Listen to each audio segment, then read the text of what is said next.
I overheard my parents planning to move my sister into my apartment through the security camera I installed in the living room. My dad was explaining to my mom that once Julia is already settled in, Marina won't have the heart to kick out her own pregnant sister. I saw them measuring my furniture, planning where to put the crib, and even my sister choosing what the new baby's room would be. My home office, where I saw my patients online, my hands were shaking so hard I almost dropped my phone. There they were, inside my apartment that I'd bought with my money after 6 years of brutal residency shifts, treating it like community property. The rage that flooded through me was white hot, but what came out of my mouth was laughter. Cold, sharp laughter that made my colleague Dr. Stevens look up from his charts with concern. Through the camera feed, I watched my mother open my closet and start pulling out my clothes. "These can go to storage," she said casually, tossing my designer blazers onto the bed like garbage. My father nodded approvingly while measuring the wall for what looked like a changing table. Julia, 7 months pregnant and radiating entitlement, plopped herself on my leather couch and put her swollen feet up on my coffee table. "This place is perfect," she cooed. "So much better than that cramped apartment Marcus and I have been looking at. And it's not like Marina needs all this space just for herself." What they didn't know was that I wasn't just a clinical psychologist who happened to have security cameras. I was also the daughter who'd been meticulously documenting every conversation, every dismissive comment, every time they'd chosen Julia over me for the past 29 years. And I'd just realized that the spare key I'd given them for emergencies was about to become the rope they'd hang themselves with. I grew up in Miami, the older daughter of Ricardo and Camila Castellanos. My father owned a successful car dealership, and my mother ran a small catering business. We weren't wealthy, but we were comfortable. Or at least, they made sure Julia was comfortable. From the moment my sister was born when I was 7, I became invisible. The cherished firstborn transformed overnight into the responsible one. The one who didn't need attention because she was so mature for her age. Julia got piano lessons while I was told music wasn't practical. She got a new car for her 16th birthday while I worked 2 jobs to buy my own beat-up Honda. When I got accepted to Stanford for my undergraduate degree, my parents suggested community college would be more financially sensible. When Julia barely scraped into a state school, they threw her a party and bought her a condo near campus. The pattern was so consistent it became my normal, until therapy in my early 20s helped me see how profoundly screwed up it all was.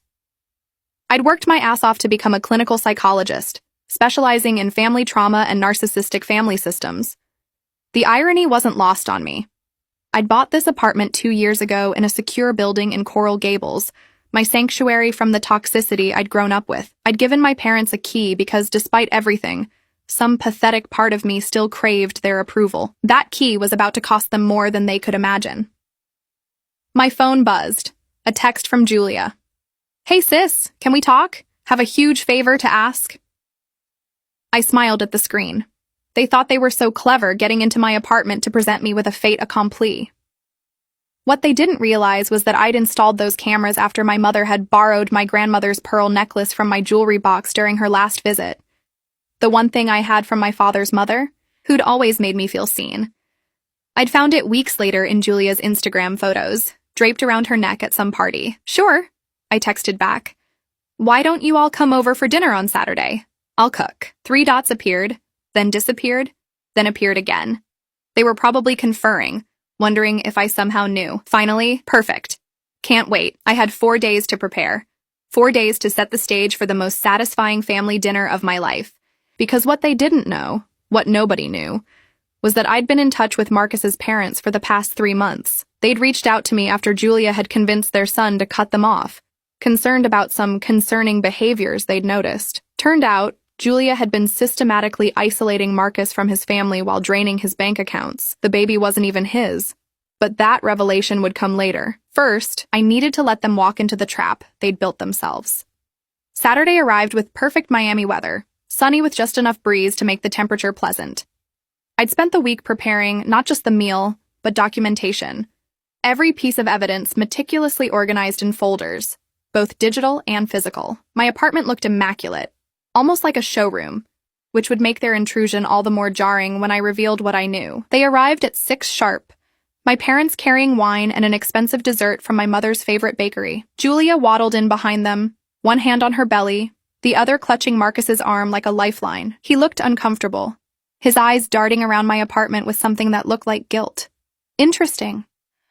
"Marina, darling, your place looks wonderful," my mother gushed, kissing my cheek while scanning the room with the predatory assessment of someone planning renovations. My father headed straight for the living room, his gaze lingering on the walls they'd measured just days ago. Thanks, Mom. I love this place. Worked hard to afford it. I emphasized the word afford just slightly, watching for reactions. Julia shifted her weight, suddenly fascinated by her phone. Dinner was my specialty. Arroz con pollo, tostones, and my grandmother's secret recipe for flan. The same grandmother whose necklace currently sat in my jewelry box upstairs, retrieved from Julia's apartment during a visit she didn't know I'd made. I'd learned lockpicking from a patient who'd been a former locksmith, one of many useful skills acquired through my profession. So, Julia, I said, serving the rice with surgical precision, how's the apartment hunting going? Found anything in your price range yet? She exchanged glances with our parents. Actually, that's something we wanted to talk to you about. Marcus and I have been looking, but everything decent is so expensive, and with the baby coming, we thought, my father interrupted smoothly, that perhaps you could help your sister out. You have that extra bedroom just sitting empty. I took a slow sip of wine, savoring the moment. The home office, where I conduct patient sessions? You could do those somewhere else, my mother said dismissively. Family comes first, Marina. Your sister needs you. The audacity was breathtaking. I set down my wine glass with deliberate care. That's interesting, because I could have sworn I saw you all in here earlier this week, measuring my furniture, planning where to put a crib. Without asking me, without even telling me. The silence that fell over the table was delicious. Julia's face went pale, then flushed red. My father's jaw tightened. My mother opened her mouth, then closed it, then opened it again like a fish gasping for air. I have security cameras, I continued conversationally, cutting into my chicken. Very high-quality ones. I installed them after Mom borrowed Grandma's necklace without asking. Remember that, Julia? The pearls you wore to Sandra's party?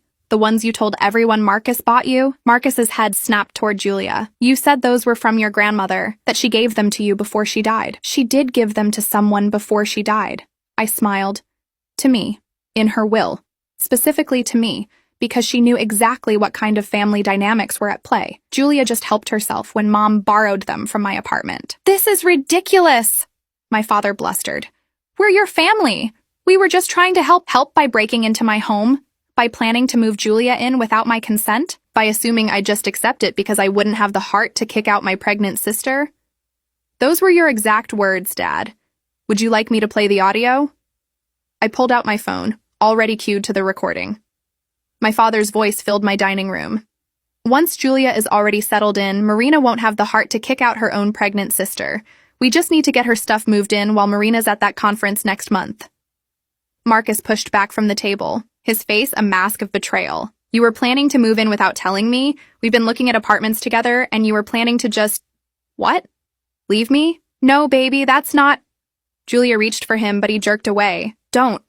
Just don't. He looked at me with something like respect. Dr. Castellanos, I apologize for being part of this. I didn't know. I know you didn't, Marcus.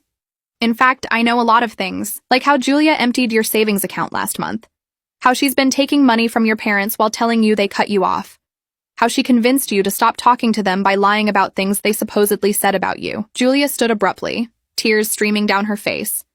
You're ruining everything. You've always been jealous of me. Always trying to make me look bad. Sit down. My voice was ice. We're not done yet. The command in my tone surprised even me, but years of managing crisis interventions with volatile patients had taught me how to project authority. Julia sank back into her chair, her tears momentarily frozen by shock. Marcus remained standing, his hands gripping the back of his chair until his knuckles went white. Here's what's going to happen, I continued, my voice steady and clinical. You're going to sit here and listen to everything I know. Then you're going to leave my apartment, return my spare key, and never enter my home uninvited again. And if you're very, very lucky, I might not press charges for trespassing and theft. My mother found her voice. Marina, this is your family. How can you be so cruel to your pregnant sister? I laughed, a genuine bitter sound that made her flinch. Cruel? Mom, I'm going to tell you what cruel is. Cruel is making your 7-year-old daughter feel invisible the moment her sister is born. Cruel is telling that daughter that Stanford was too expensive while buying her sister a condo. Cruel is stealing her dead grandmother's jewelry and giving it to the golden child. Cruel is breaking into her home and planning to take over her life without her consent. I stood and walked to my home office, returning with a thick folder. This is 29 years of documentation. Every dismissal, every comparison, every time you chose Julia over me. Therapy homework, my therapist called it. Document the patterns, she said. You'll need it to maintain boundaries. I dropped the folder on the table. Photographs spilled out. My parents at Julia's college graduation, beaming with pride. My own graduation from Stanford, which they'd missed because it conflicted with Julia's semester finals. Screenshots of text messages where my mother asked me to be understanding about Julia borrowing money she never repaid. Bank statements showing the 15-hour, 0. I'd loaned my sister for emergency dental work that had actually funded a vacation to Cancun with her friends. But the best part, I said, pulling out another envelope, is this. I slid it across to Marcus. Open it. His hands shook as he unsealed the envelope and pulled out the DNA test results. His face went from pale to gray as he read. This says, I'm not the father. No, you're not. I kept my voice gentle, professional. The actual father is Brett Kovach. He was Julia's high school boyfriend, the one who moved to Atlanta last year. They've been having an affair for 18 months. The baby is due exactly 38 weeks after his last visit to Miami. Julia's tears had stopped. In their place was something cold and calculating, the mask finally slipping. You can't prove that. Actually, I can. Brett's parents hired a private investigator after he started sending large sums of money to a Miami address. The investigator found your correspondence. All of it. The plans to pass the baby off as Marcus's. The discussions about how much child support you could get. The backup plan to move in with me if Marcus found out, because Marina's too weak to say no to family. I turned to my parents. Did you know about any of this? My father's face was stone, but something flickered in his eyes. Doubt. For the first time, he was looking at Julia with something other than blind adoration. Of course they didn't know, Julia spat, because they don't need to know everything about my life. Unlike you, Marina, I don't report every detail to Mommy and Daddy for approval. No, I agreed. You just manipulate them into giving you everything you want while destroying anyone who gets in your way, including your own sister. Including Marcus. Including his family. Marcus was staring at the DNA results like they might rearrange themselves into different words. I proposed to you. I was going to raise this child. I cut off my parents because you said they disrespected you. All of it was lies? She told your parents you were controlling her. I said quietly, that you were isolating her from her family. Classic Darvo. Deny, attack, reverse victim, and offender. It's a manipulation tactic used by abusers. Your parents reached out to me 3 months ago, desperate to understand what was happening to their son. I'm a psychologist who specializes in family trauma. They found my professional profile and saw the family resemblance in my photos. I pulled out my phone and showed him the email chain. We've been working together to document everything. Every lie Julia told you about them, every manipulation, every instance of financial abuse. Your mother has been devastated, Marcus. She thinks she failed you as a parent. Oh, please, Julia snarled, her facade completely shattered now. Marcus's mother is a controlling bitch who couldn't stand that her precious baby boy chose me over her. I did him a favor cutting her out. The words hung in the air like poison. My mother gasped. Even my father looked shocked at the venom in Julia's voice. Marcus's expression hardened into something I'd never seen before. Pure, cold rage. Get out of my sight. We're done. The engagement is over. I'll have my lawyer contact you about the prenatal fraud. Prenatal fraud? Julia's laugh was shrill. That's not even a real thing. It is in Florida, I said calmly. Paternity fraud is grounds for criminal charges and civil lawsuits. Marcus can sue for damages, emotional distress, and recovery of any money spent on prenatal care and preparations for a child that isn't his. He can also press charges for theft regarding the money you took from his accounts without permission. I turned to my parents. And you too? Your accessories to breaking and entering. I have video footage of you using my spare key to enter my apartment without permission or notification. In Florida, that's criminal trespass even with a key, since you didn't have consent to enter. Add in the conspiracy to commit housing fraud by moving someone into my home without my knowledge or agreement, and we're looking at serious charges. My mother's face crumpled. Marina, please, we're your parents. We made a mistake, but you made 29 years of mistakes, Mom. This was just the one I finally caught on camera. The apartment fell into suffocating silence. My father sat rigid, his car dealer's smile completely gone, replaced by something that looked almost like fear. My mother clutched her napkin, mascara starting to run down her cheeks. Julia's face cycled through emotions. Rage, panic, calculation. Like she was mentally running through her options and finding them all blocked. Marcus broke the silence first. I need to leave. Dr. Castellanos, thank you for telling me the truth. My lawyer will be in touch with you, Julia. He grabbed his jacket from the back of his chair and walked toward the door, then paused. My parents were right about you. I should have listened. The door closed behind him with a soft click that somehow felt louder than if he'd slammed it. Julia rounded on me, her face contorted with fury. You smug bitch. You think you're so smart, so superior with your fancy degree and your perfect little apartment. You've ruined my life. No, I said, my voice calm and clinical. You ruined your own life. I just held up a mirror. We're family, she screamed. You're supposed to support me no matter what. Family doesn't break into each other's homes. Family doesn't steal. Family doesn't lie and manipulate and destroy people's lives for personal gain. What you did to Marcus, to his parents, to me, that's not family. That's abuse. My father finally spoke, his voice heavy. Marina, I think you're being harsh. Julia made some mistakes, yes, but she's still your sister. She's pregnant and scared and...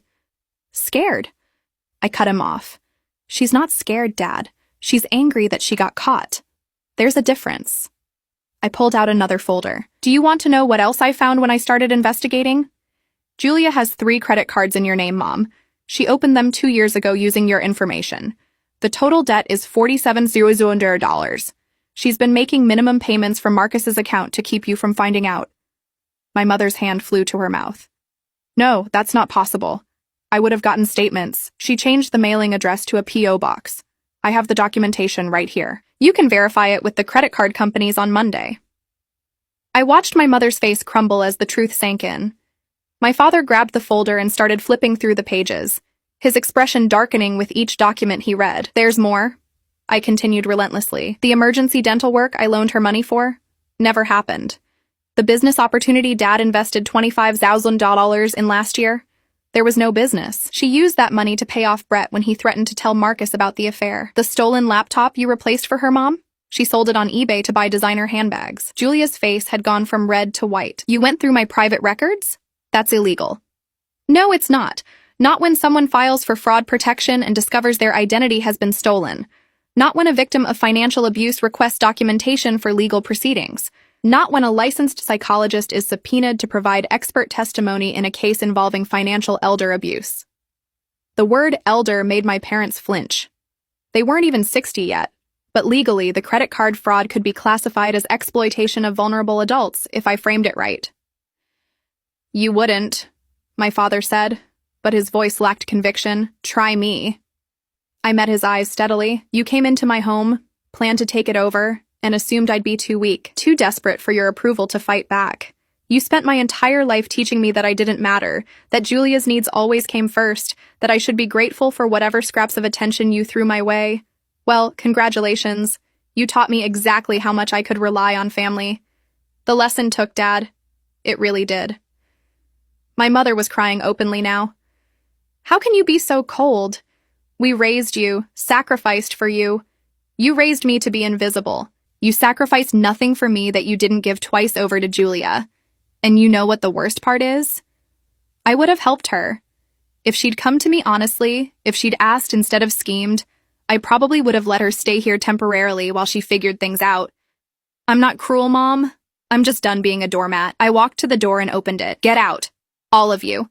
You have 5 minutes to leave before I call the police and have you removed for trespassing. Julia grabbed her purse, her movements sharp and angry.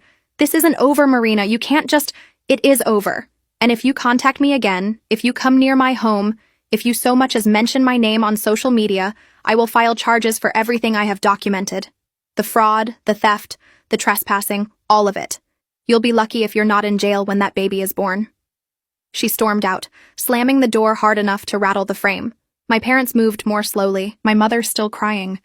My father's face a mask of controlled fury that I recognized from my childhood, the expression that used to make me shrink and apologize for existing. Not anymore. You're going to regret this, he said quietly as he passed me. Family is all you have in this world, Marina.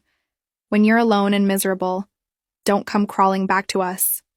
I won't, I promised. I have plenty of family, Dad.